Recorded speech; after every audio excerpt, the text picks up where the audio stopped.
Mendel का द्विसंकर संकरण का नियम, डाई हाइब्रिड क्रॉस। द्विसंकर संकरण का नियम क्या होता है कि जब दो जोड़ी विपरीत लक्षणों वाले पौधों के मध्य क्रॉस कराया जाता है तो उसको डाई हाइब्रिड क्रॉस कहते हैं। द्विसंकर संकरण कहा जाता है इसको। दो जोड़ी का मतलब है कि मेंडल ने एक तरफ तो लिए थे गोल व पीले बीज वाले और एक तरफ मेंडल ने लिए थे झुर्रीदार व हरे बीज वाले। गोल को दर्शाया था मेंडल ने कैपिटल आर से, येलो को दर्शाया था कैपिटल वाई से, राउंड येलो। झुर्रीदार को दर्शाया था स्मॉल आर से, और हरे को दर्शाया था स्मॉल वाई से। इसको तो मेंडल ने चुना था प्रभावी गुण के रूप में और इसको चुना था मेंडल ने अप्रभावी गुण के रूप में। वही जिस प्रकार से कल हमने मेंडल के द्वितीय नियम के अनुसार प्रत्येक एलिल्स के दो दो भाग किए थे आधे आधे, तो ये हो जाता है इधर कैपिटल आर कैपिटल वाई, और इधर ये बन जाता है small R small Y. Meiosis जब होता है, अर्धसूत्रीय विभाजन जब होता है तो गुणसूत्रों की संख्या आधी रह जाती है, तो यह आधा रह गया कैपिटल वाई स्मॉल वाई। इन दोनों के मध्य में मेंडल ने क्या कराया था? Cross pollination. तो F1 पीढ़ी प्राप्त हुई, तो उसमें क्या पता चला कि सारे पौधे प्रभावी गुणों वाले प्राप्त हुए, गोल व पीले बीज वाले। सभी पौधे गोल व पीले बीज वाले यानी प्रभावी गुण वाले प्राप्त हुए। जिस प्रकार से उसमें कराया था स्वपरागन, बाद में इसमें भी कराया था स्वपरागन कराया, फिर बाद में मेंडल ने ऑटो पॉलिनेशन, वो एक चेकर बोर्ड के द्वारा इसको दर्शाया था।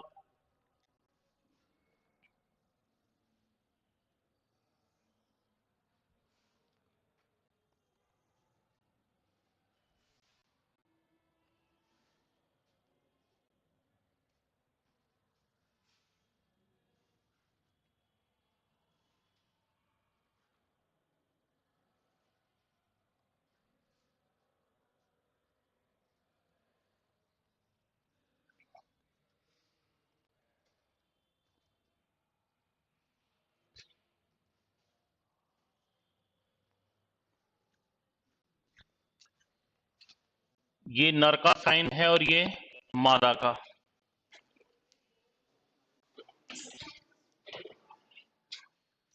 इधर देखो इनकी युग्मक कैसे बनाए अपन ने, R capital R small Y. Capital R को कैपिटल वाई से क्रॉस कराएंगे, क्या बनेगा? Capital R capital Y. और कैपिटल आर को स्मॉल वाई से कराएंगे, क्या बनेगा? Capital R small Y. अब इस स्मॉल आर को कैपिटल वाई से कराएंगे, स्मॉल आर कैपिटल वाई, और स्मॉल आर को स्मॉल आर स्मॉल वाई। इनको ऐसे कैसे लिख दो? Capital R capital Y, capital R small Y, small R small Y, और small R small Y. Same के सेम स्वपरागन है, तो इधर भी ऐसे कैसे आ जाएंगे? ये क्रॉस करा दो, बड़ा पहले फिर छोटा लिखना है, कुछ नहीं करना इसमें। जैसे इसको कराएंगे क्या बनेगा? Capital R capital Y. Note बाद में कर लेना, पहले इधर देख लो। Capital R capital Y small Y, जहां दिक्कत हो पूछ लेना। Capital R small R capital Y capital Y, capital R small R capital Y small Y, capital R capital Y small Y, capital R small Y, capital R small R capital Y small Y, capital R small Y small Y, capital R small R capital Y, capital R small R capital Y small Y, small R capital Y. कुछ नहीं करना, बड़ा बड़ा पहले है, छोटा है तो ये छोटा रख दो, उससे कोई फर्क नहीं पड़ रहा। ठीक है, बस ये है कि सेम है तो फिर बड़ा पहले आएगा, छोटा बाद में आएगा। Small R capital Y small Y, capital R capital Y small Y, capital R small Y small Y, small R capital Y small Y, और स्मॉल वाई स्मॉल वाई। अब देखो इसमें जहां ऐसा दिखेगा वो कैसा होगा, गोल होगा, कैसा होगा, और जो ऐसा दिखेगा वो भी कैसा होगा, गोल होगा, क्योंकि तो अप्रभावी है तो छुप रहा है, प्रभावी प्रकट होता है हमेशा। जहां ऐसा दिखे वो कैसा होगा, और जहां ऐसा दिखे वो भी कैसा होगा, जहां ऐसा दिखे वो कैसा होगा, झुर्रीदार, और जहां ऐसा दिखे वो कैसा होगा, हरा। ये बताओ ये कैसा है, गोल व पीला। अगला बताओ कैसा है, गोल व पीला। अगला बताओ कैसा है, गोल व पीला। अगला बताओ,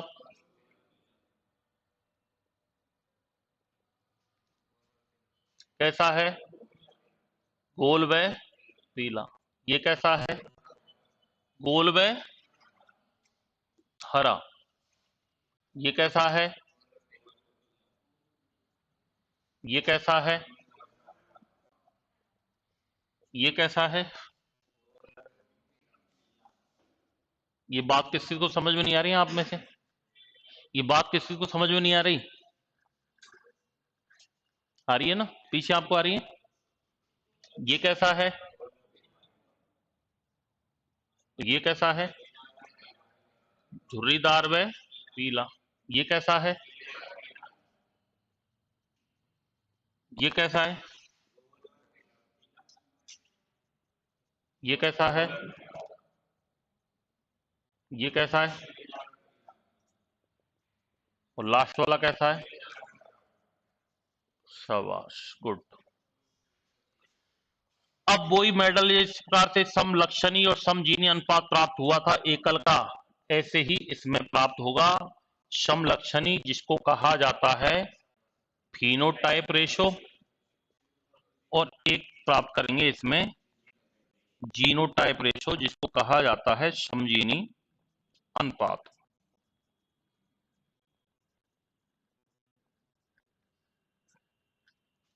समलक्षणी अनुपात कैसे प्राप्त करेंगे, इसमें देखो एक तो अपन को पता लगाना है कि गोल व पीले कितने हैं, गोल व हरे कितने हैं, झुर्रीदार व पीले कितने हैं, और झुर्रीदार व हरे कितने। बताओ गोल व पीले कितने हैं, काउंट करो, गोल व पीले कितने हैं।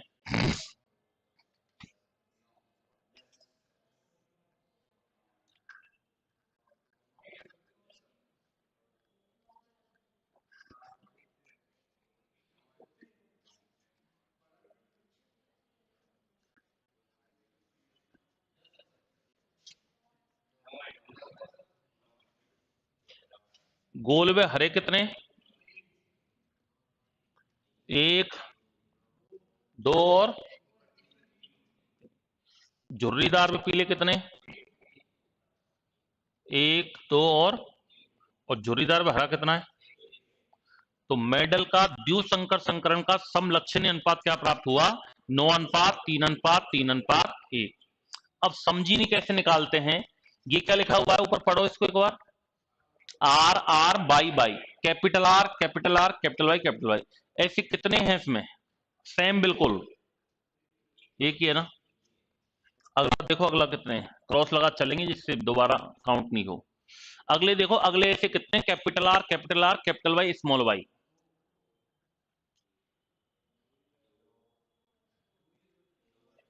एक तो ये है और एक ये है। ऐसे देखो, ऐसे कितने हैं,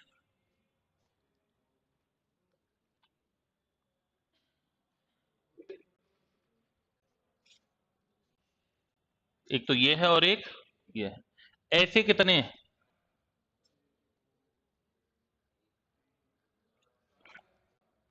1 2 3 और ये तो पहले ही गया। ऐसे बताओ ऐसे कितने?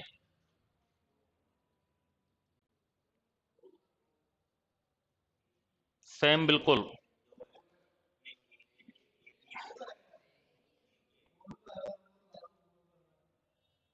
गोल हरा नहीं देखना इसमें, ये देखना ये एक ही। ये पहले आ गए। ऐसे बताओ ऐसे कितने?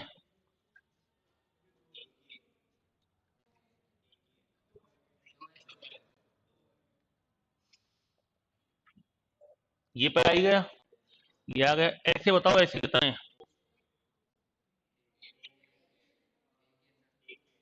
एक ही है।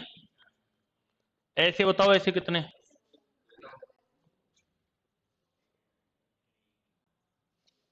ये आ गया, ये आ गया, ये आ गया। ऐसा कितना है? तो मेंडल के द्वितीय संकर संकरण का जो समजीनी अनुपात प्राप्त हुआ वो हुआ था 1:2:2:2 4:1 1:2:1 1:2:1। 12 24 12 12 1। 12 24 12 12 1। 12 दूना 24, तो दो बार फिर 12 12 लिख देना, लास्ट में एक लिख देना। 12 24 12 12 1। 12 दूना 24, दो बार भाग गया, दो बार 12 12 और लिख देना, लास्ट में एक। परिभाषा लिखो। जब दो जोड़ी विपरीत लक्षणों वाले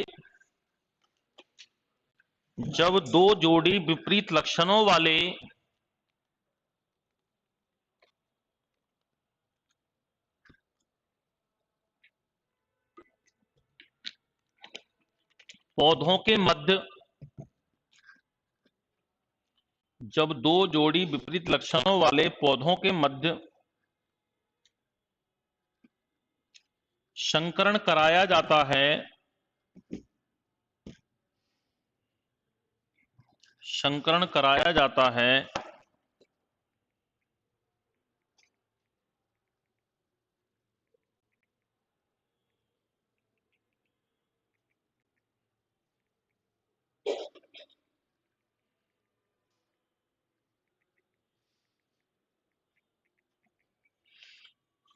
तो उसे द्विसंकर संकरण कहते हैं।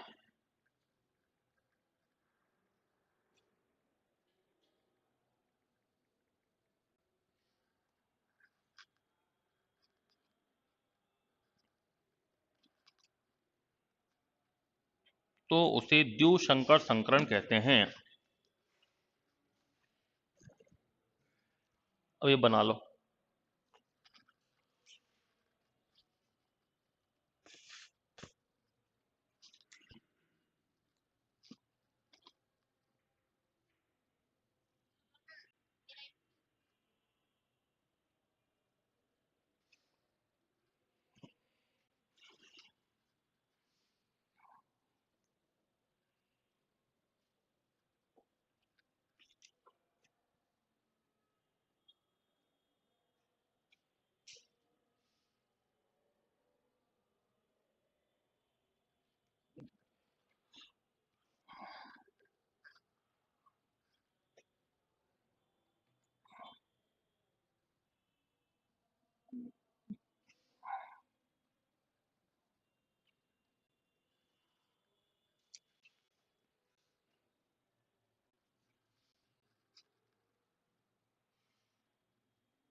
ये प्रभावी है, वो अप्रभावी है। हाँ, डोमिनेंट, वो रिसेसिव।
देखो जीएस में सेलेक्टिव कुछ नहीं कह सकते, कई सारे टॉपिक आते हैं आने को, तो फिर भी ये सेलेक्टिव ही चल रहे हैं, मतलब ये तो जीएस में आते आते हैं।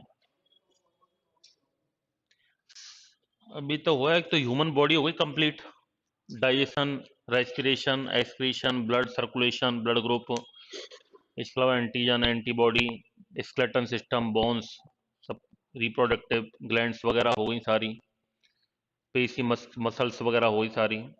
उसके बाद फिर बैलेंस डाइट हो गया, carbohydrate, protein, fat, lipid, vitamin. Disease हो गई सारी, बैक्टीरियल, वायरल, फंगल, जेनेटिक। उसके बाद फिर ये जेनेटिक्स वाला लिया है। हाँ, इकोलॉजी पढ़ाएंगे। हम्म।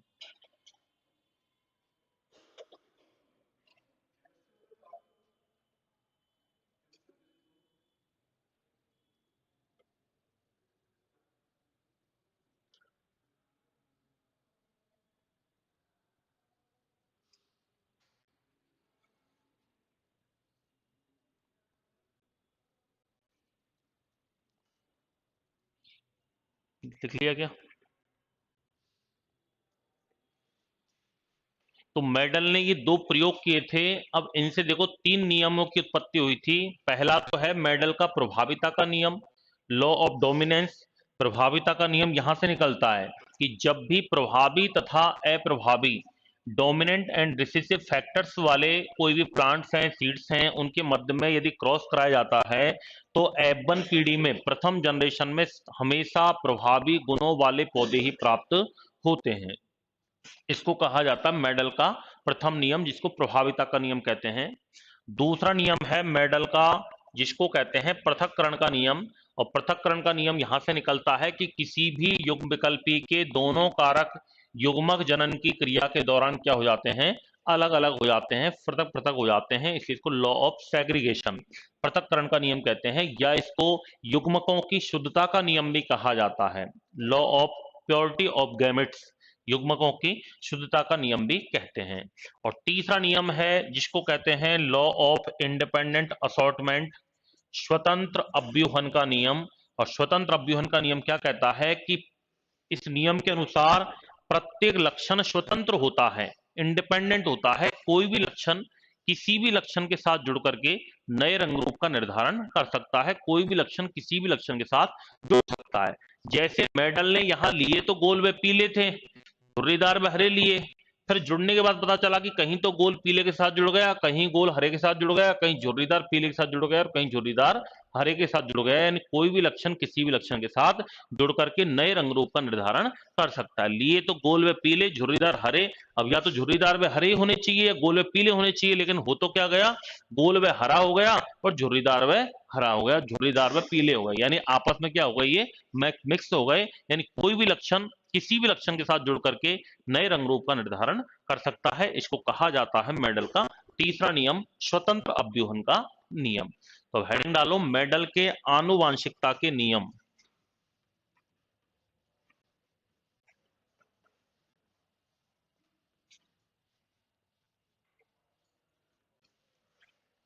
मेडल के आनुवांशिकता के नियम।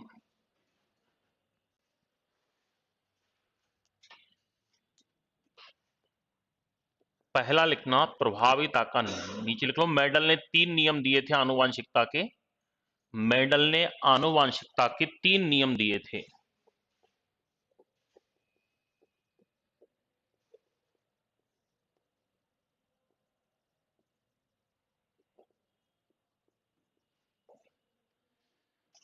मेडल ने आनुवांशिकता के 3 नियम दिए थे। पहला नियम लिखो, लॉ ऑफ डोमिनेंस, प्रभाविता का नियम।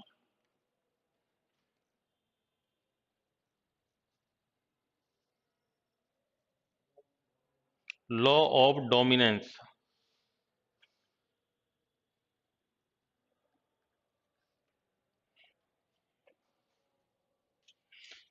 लिखो, इस नियम के अनुसार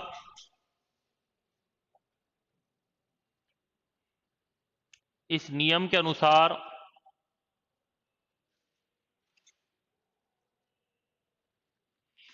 इस नियम के अनुसार जब प्रभावी तथा अप्रभावी जब प्रभावी तथा अप्रभावी गुणों वाले पौधों के मध्य प्रभावी तथा अप्रभावी गुणों वाले पौधों के मध्य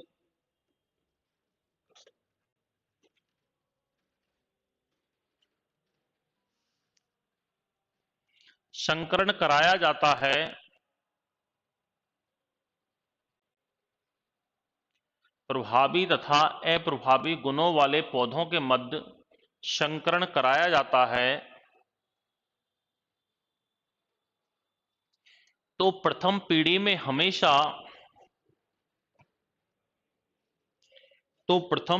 हमेशा प्रभावी गुणों वाले पौधे ही प्राप्त होते हैं। प्रभावी गुणों वाले पौधे ही प्राप्त होते हैं।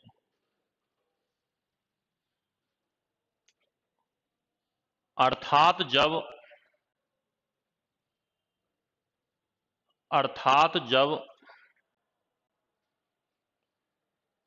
मेडल ने लंबे पौधे अर्थात जब मेडल ने लंबे पौधे, ब्रैकेट में लिख लो प्रभावी गुण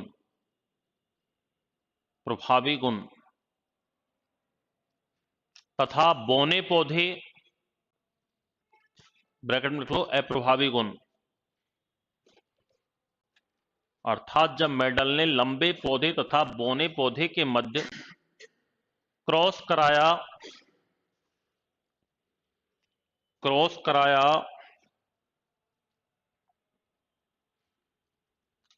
तो प्रथम पीढ़ी में लंबे पौधे प्राप्त हुए। तो प्रथम पीढ़ी में लंबे पौधे अर्थात प्रभावी गुण वाले पौधे प्राप्त हुए। अर्थात प्रभावी गुण वाले पौधे प्राप्त हुए।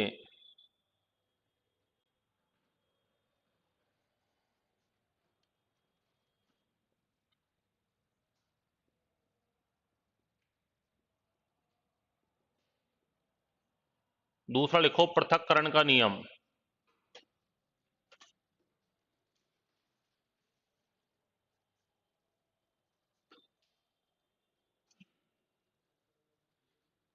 पृथक्करण का नियम, लॉ ऑफ सेग्रीगेशन। देखो, इस नियम के अनुसार इस नियम के अनुसार प्रत्येक युग्म विकल्पी एलील्स प्रत्येक युग्म विकल्पी के दोनों कारक प्रत्येक युग्म विकल्पी के दोनों कारक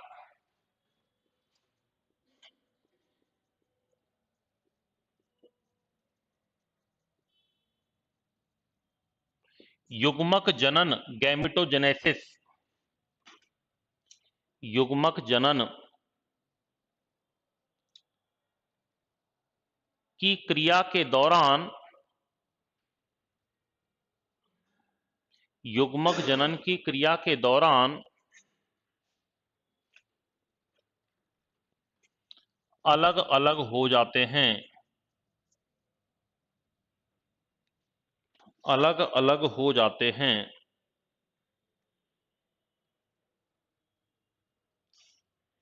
इसलिए इसे पृथक्करण का नियम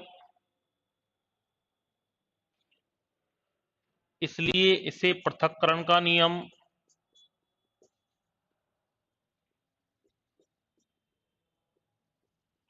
या युग्मकों की शुद्धता का नियम भी कहा जाता है, या युग्मकों की शुद्धता का नियम, law of purity of gametes.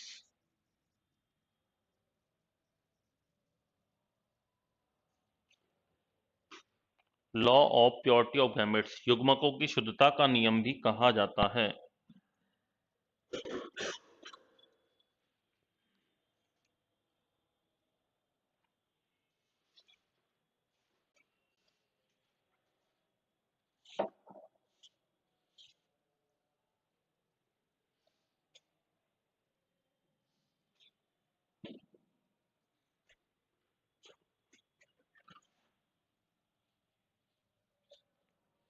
तीसरा लिखो, स्वतंत्र अव्यूहन का नियम।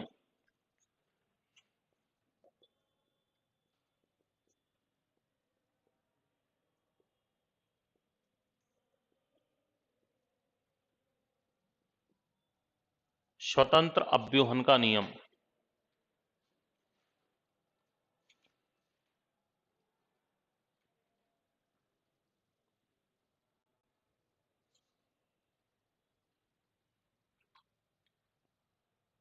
Law of independent assortment. नीचे लिखो, इस नियम के अनुसार इंडिपेंडेंट असॉर्टमेंट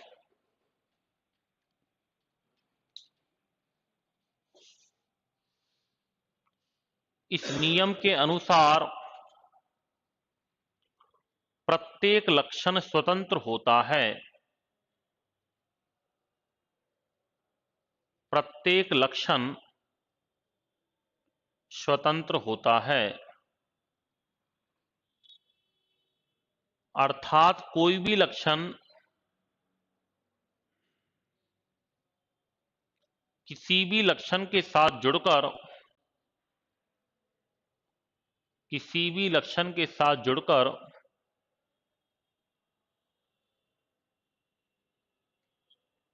नए रंगरूप का निर्धारण कर सकता है, नए रंगरूप का निर्धारण कर सकता है।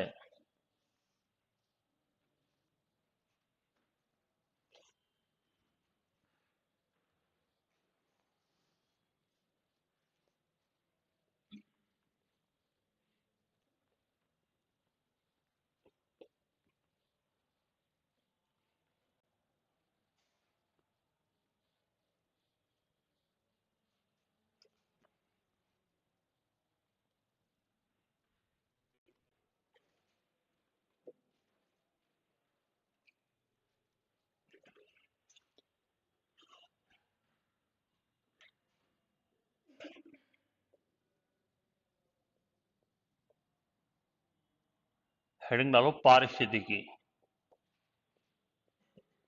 इकोलॉजी।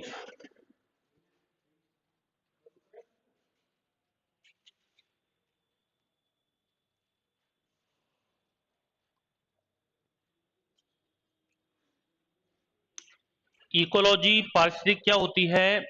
कोई भी एनिमल्स हो, चाहे वो कोई प्लांट हो, चाहे कोई अन्य लिविंग बॉडी हो, एनवायरमेंट के साथ, वातावरण के साथ अपने रिलेशन किस प्रकार से बनाए रखती है, यानी अपने आप को वातावरण के प्रति अडेप्टिव कैसे कर पाती है, वो अनुकूलित कैसे कर पाती है, उनका संबंध कहलाता है पारिस्थितिकी। यानी विज्ञान की वह शाखा जिसमें पेड़ पौधों तथा जीव जंतुओं का, प्लांट्स एंड एनिमल्स का, उनके वातावरण के साथ संबंधों का अध्ययन किया जाता है, उसको क्या कहते हैं? पारिस्थितिकी कहा जाता है। यानी वह शाखा जिसमें पेड़ पौधों तथा जंतुओं का वातावरण के साथ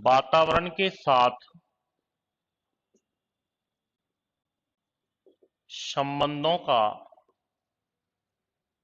का अध्ययन किया जाता है, उसको क्या कहते हैं? पारिस्थितिकी कहा जाता है। यानी वह शाखा जिसमें पेड़ पौधों तथा जंतुओं का वातावरण के साथ संबंधों का अध्ययन किया जाता है, उसको क्या कहते हैं? पारिस्थितिकी। जैसे सिंगाड़ा एक जलीय पौधा है, जलीय पादप है, सिंगाड़ा जल में पाया जाता है, तो इसने जल के प्रति क्या कर लिया? अपने आप को अनुकूलित कर लिया। ऊंट है, ये रेगिस्तानी जीव है, बिना पानी पिए कई लंबे दिनों तक रह सकता है, खाना पीना मतलब जो इसके कुवड़ में बसा के रूप में संचित रहता है, तो ये अपने आप को इसने क्या कर लिया? रेगिस्तान के प्रति अनुकूलित कर लिया, क्योंकि रेगिस्तान पानी की कमी रहती है। ऊंट के पैर गद्दीदार होते हैं, क्योंकि रेगिस्तान में रेत रेत होती है, तो गद्दीदार होने की वजह से उसमें धंसते नहीं है पैर, तो ऐसे अनुकूलन हो गया इन जीवों में। ऐसे ही कई सारे और भी जीव हैं, जैसे छिपकली है, तो छिपकली अपने घरों में रहती है, एक तरह से छिपकली को घर उसका आवास माना जाता है। श्रृंगार नागफनी है, कैक्टस, ये मरुद्भिद प्रकार का पौधा है। ये इसके पत्तियों में क्या हो जाता है? पोषक पदार्थों का संचय हो जाता है, जिसके कारण पानी वगैरह की पूर्ति उसमें होती रहती है, तो इसको कहा जाता है पारिस्थितिकी। इकोलॉजी जो बर्ड है,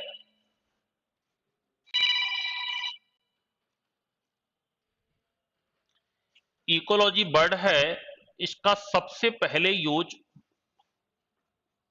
रिटर ने किया था। किसने किया था? रिटर ने। इकोलॉजी बर्ड का सबसे पहले यूज किसने किया था? रिटर ने किया था। और एक वैज्ञानिक थे जिसका नाम था अर्नेस्ट हेकल। अर्नेस्ट हेकल को पारिस्थितिकी का श्रेय दिया जाता है। यानी अर्नेस्ट हेकल ने अच्छी स्टडी की थी, इनको पारिस्थितिकी का श्रेय दिया जाता है। किसको? अर्नेस्ट हेकल को दिया जाता है। और रिटर ने सबसे पहले इस वर्ड का यूज किया था। भारत में पारिस्थितिकी के जनक की यदि हम बात करें, तो भारत में पारिस्थितिकी का जनक किसको कहा जाता है? प्रोफेसर रामदेव मिश्र को कहा जाता है। किसको कहा जाता है? रामदेव मिश्र। ये प्रश्न आया था, अकाउंटेंट में पूछा गया प्रश्न है ये। संसार में बात करें, संसार में पारिस्थितिकी के जनक की बात करें, तो संसार में पारिस्थितिकी का जनक कहा जाता है प्रोफेसर एलेक्जेंडर बोन हम्बोल्ट को। किसको कहा जाता है? प्रोफेसर एलेक्जेंडर बोन हम्बोल्ट को कहते हैं। आधुनिक पारिस्थितिकी, मॉडर्न इकोलॉजी, आधुनिक पारिस्थितिकी, modern ecology, father of modern ecology, आधुनिक पारिस्थितिकी का जनक कहा जाता है पी ओडेम को कहा जाता है। किसको कहा जाता है? पी ओडेम को कहा जाता है। ये जो पारिस्थितिकी है, इसको मुख्यतया दो भागों में बांटा गया है। इसके मेनली दो भाग हैं ये पारिस्थितिकी के। कौन कौन से? एक तो होता है स्व पारिस्थितिकी, ऑटो इकोलॉजी, और एक होती है सम पारिस्थितिकी, साइनो इकोलॉजी। स्व पारिस्थितिकी का मतलब तो होता है इसमें एक ही जाति के जीवों का, स्व यानी अपना, स्वयं की जाति के जीवों का ही वातावरण के साथ संबंधों का जब अध्ययन किया जाता है, तो उसको कहते हैं स्व पारिस्थितिकी। और समपारिस्थितिकी का मतलब होता है एक समुदाय में रहने वाले। अब जैसे अपना समुदाय में, तो समुदाय में अपन भी रहते हैं, हमारे पेड़ पौधे भी हैं, हमारे पालतू पशु भी हैं, जंतु भी हैं, पक्षी भी हैं। इन सबका जब एक साथ वातावरण के साथ संबंधों का अध्ययन किया जाता है, तो फिर उसको क्या कहते हैं? समपारिस्थितिकी कहते हैं। और एक ही जाति के जीवों का करते हैं तो उसको क्या कहते हैं? स्वपारिस्थितिकी कहा जाता है। तो इसमें एक ही जाति के जीवों का वातावरण के साथ संबंधों का अध्ययन किया जाता है,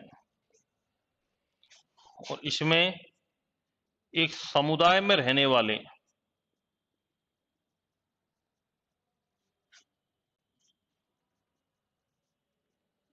संपूर्ण जीवों का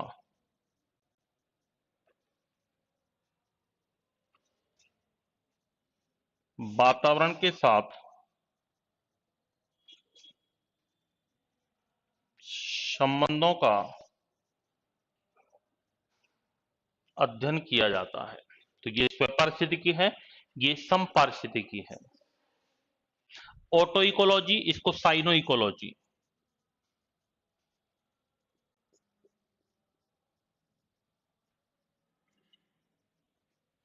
नोट कर लो।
कल पढ़ेंगे पारिस्थितिकी तंत्र इकोसिस्टम, जिसके बारे में एजी टेंसले ने बताया था। अगर पारिस्थितिकी तंत्र का जनक पूछे तो आंसर आएगा एजी टेंसले, और भारतीय पारिस्थितिकी पूछे तो इस प्रकार से आंसर आएंगे, संसार में अलग है, इंडिया में अलग है, राजस्थान में सॉरी मॉडर्न का अलग है। पारिस्थितिकी तंत्र में अजैविक घटक आते हैं और जैविक आते हैं। अजैविक का मतलब होता है निर्जीव, नॉन लिविंग, और सजीव का जैविक का मतलब होता है सजीव। तो दोनों से मिलकर के पारिस्थितिकी तंत्र इकोसिस्टम का निर्माण होता है। कल पढ़ेंगे अजैविक घटक।